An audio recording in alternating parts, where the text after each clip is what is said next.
Hello YouTube! So, it's been a few weeks since I sat down and did a big, pseudo-demi-realistic, at least it's not a chibi style painting.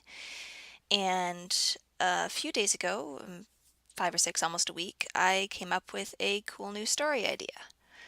And the idea I've got in mind relies pretty heavily on its visuals, so the first thing I wanted to do was sit down and do a big drawing that I could keep on hand whenever I'm thinking about developing it further. So that's what this is. So this is still a little baby story, and I don't really know all that much about it yet, but I do know that it's probably set in the late Victorian period, like nearly everything I do.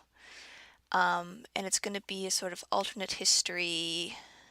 Pseudoscience has changed the course of how the period played out. Kinda steampunky, but more with sort of crystals instead of actual steam. It's going to be that kind of thing. Lots of big analog technology and brass and crystal and glass and copper.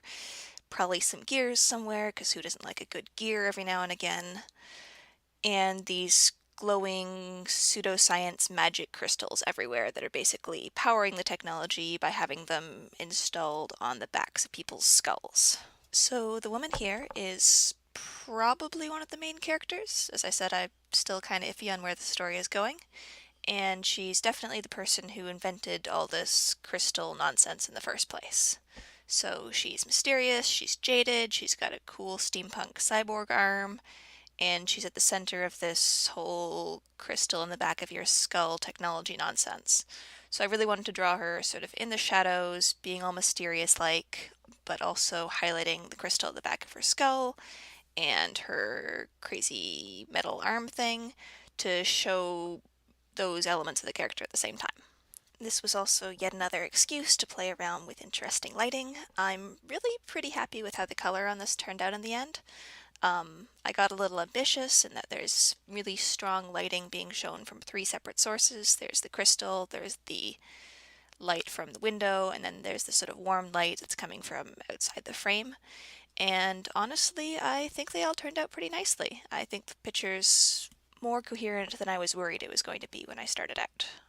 In terms of where I think I could improve next time, I'm not completely happy with the composition. I think it could be better. I spent a lot of time coming up with a pose that I thought would show off the character, so I wanted to make sure that her crystal implant and her arm were both highlighted but in a sort of subtle way that could draw the reader down to them and make people kind of wonder what they were about.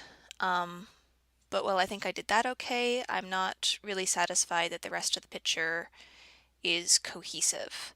I feel like those 2 focal points could have either been closer together so that I would come towards both of them, or they could have been kind of connected in some way so the eye would kind of come down from one onto the other one.